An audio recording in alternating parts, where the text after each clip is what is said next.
Welcome back. We're still reviewing The Punch.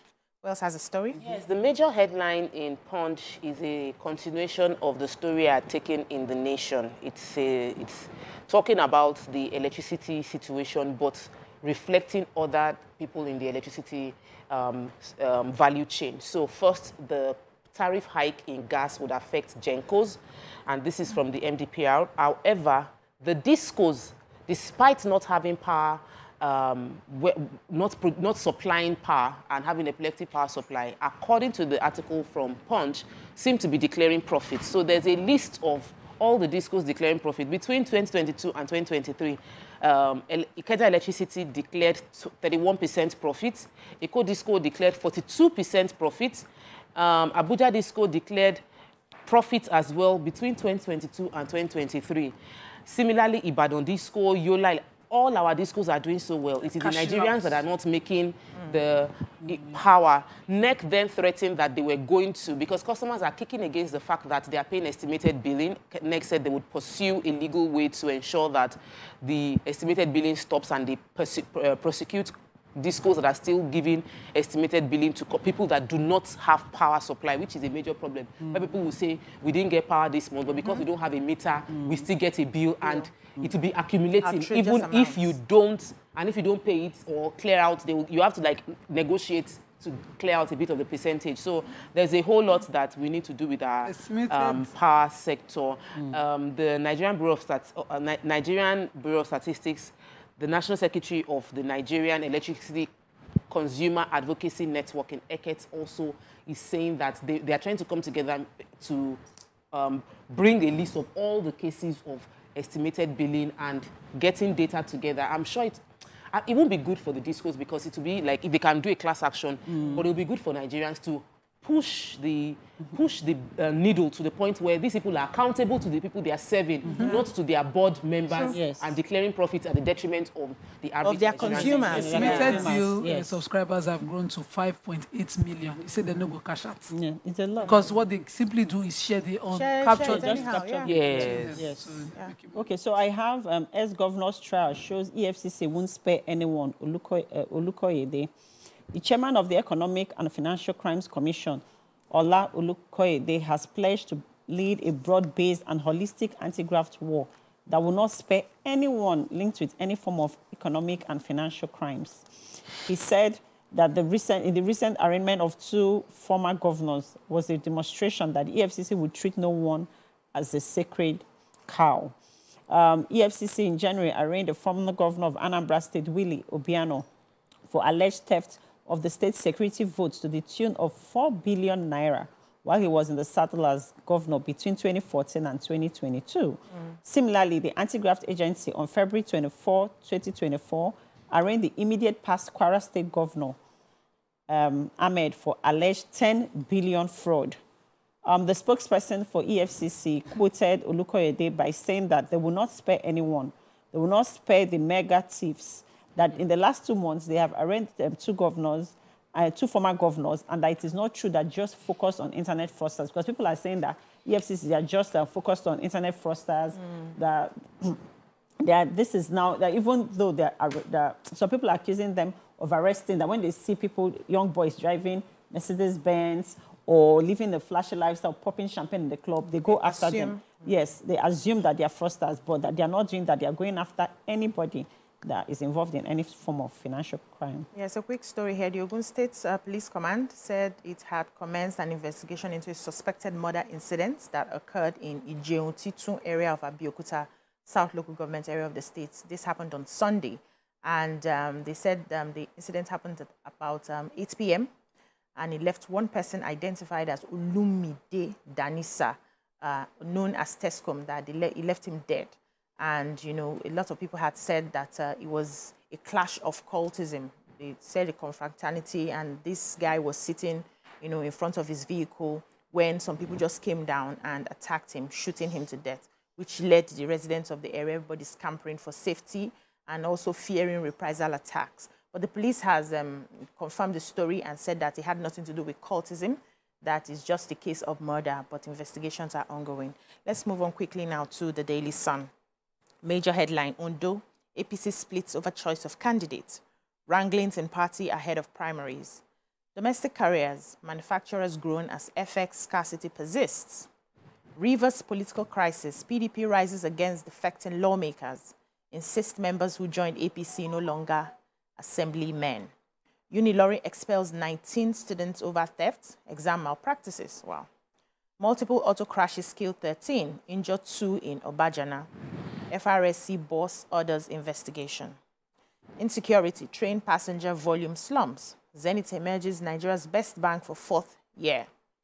Kaduna debts, NEF can others fume.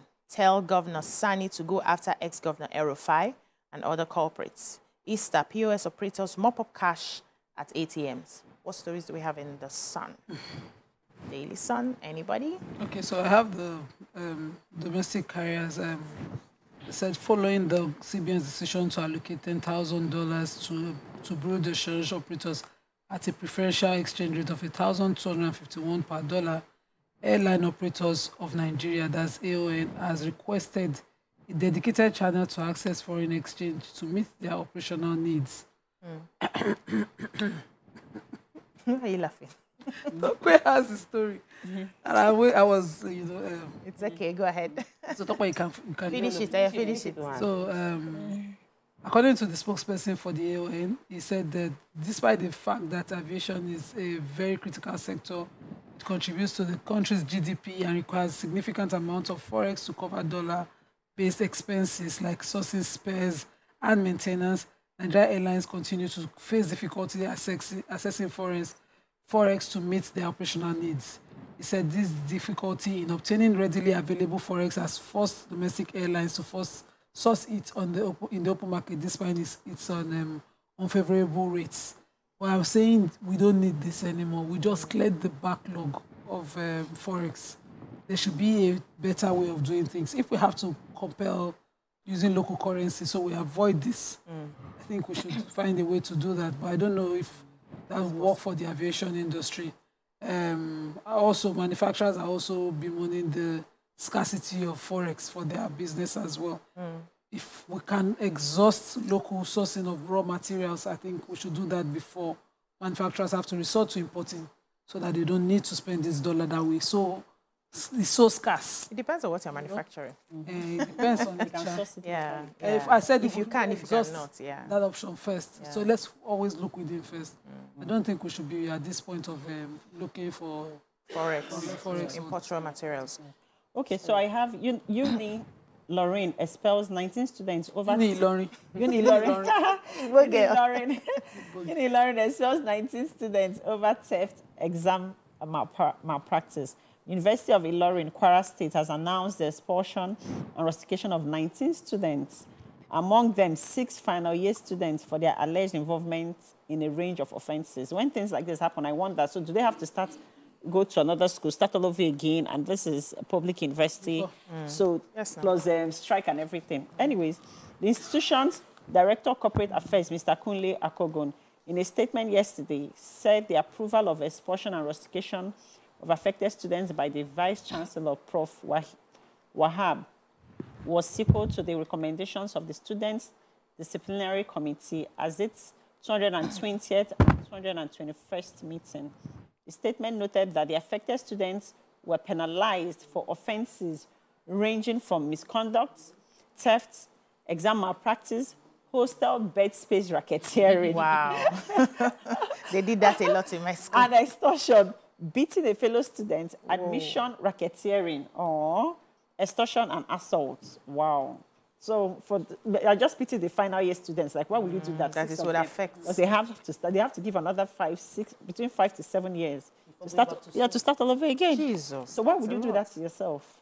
All right, let's move on now to the Vanguard. I have a story. The OPEC price slash. So OPEC governs it's a community of oil-producing, exporting countries, and Nigeria and Iraq's inability to meet up with the expected output. And we know for Nigeria, the reason we haven't been able to meet up with the expected output is because of vandalism, crude oil theft. It affects our income.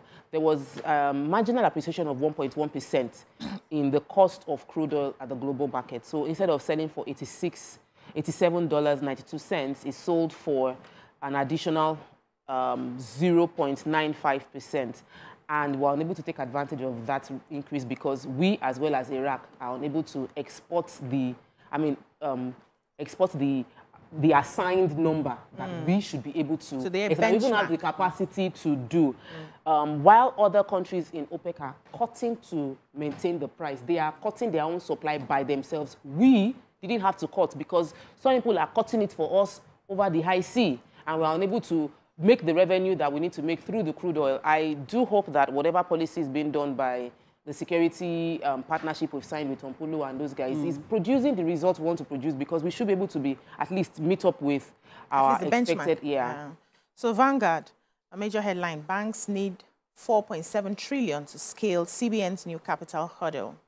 VP Shetima, CBN Governor Cardoso, Ayo Teriba, headline 2024 Vanguard Economic Summit. LP crisis. Abure rejected Peter Obi's advice for all-inclusive convention, Ubidati spokesman. Energy crisis, more troubles for Gencos as federal government increases gas price by 11%. Okwoma, how soldiers and villagers died, according to the eyewitness. Edo Guba, chairman group bicker over Accord Party's candidate.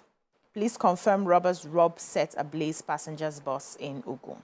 Withheld salaries will shut down varsities if, this is according to the non-teaching staff. London maiden flight, how we fought restriction of air peace, returned flights to rejected parts of MMIA, this according to Unyema. 2024 Olympics, only 2 Nigerians capable of winning medals, says Igali. So I have the story of the Lagos non-teaching staff in the nation's public universities set for an indefinite industrial action. This is following non-payment of their withheld salaries. Said the workers under the aegis of Senior Staff Association of Nigerian Universities, SANU, the National Association of Academic Technologists, NAT, and the Non-Academic Staff Union of Education and Allied Institutions, NASU, are protesting the non-payment of their salaries withheld as a result of their strike in 2022. You know, they had taken a 2 weeks strike before, warning strike before, because they said that the universities, that's ASU, have started collecting their salaries, the salaries that was owed when they said no work, no pay, and they've started paying them. But the non-teaching teaching staff of, you know, the universities have not been able to get their money. They say they've been trying as much as possible to have meetings, you know, with the presidency, have meetings with the bodies that are in charge, but they've been playing them like, you know, the way you play ball. And they are saying that they need to get this monies. And this is how it's usually done all the time. They do not recognize the non-teaching academic staff as part of the whole body, and they are not treated equally with the teaching staff. And so they are going to be going on an indefinite strike till the federal government does something and responds to them. They need their salaries paid. Yeah. Do we have any other story in the Vanguard? Okay. There was a story we missed in another paper. Okay. Because this would affect many Nigerians, and I want to calm the fear down. There was really palpable fear yesterday, as many filling stations in Lagos and Ogun State didn't have fuel. And because we experienced queue in February, panic started with people worried that there might be a fuel scarcity crisis. But what the paper was telling us was that, based on the investigation they did, they found out that it isn't about fuel crisis. It's the fact that there was holiday for 4. It was like a before the weekend and after the weekend, and it will affect the supply. And pre that holiday, there was a bit of hiccup, but they're expecting that from Wednesday, we should have enough fuel in all filling stations. So if you don't see fuel today, if you have enough in your car, don't join queue, just manage. By tomorrow, there'll be supply. Thank you so much, ladies. That's all we can take in the newspaper reviews. Next, we move on to our sponsored segment. Stay with us.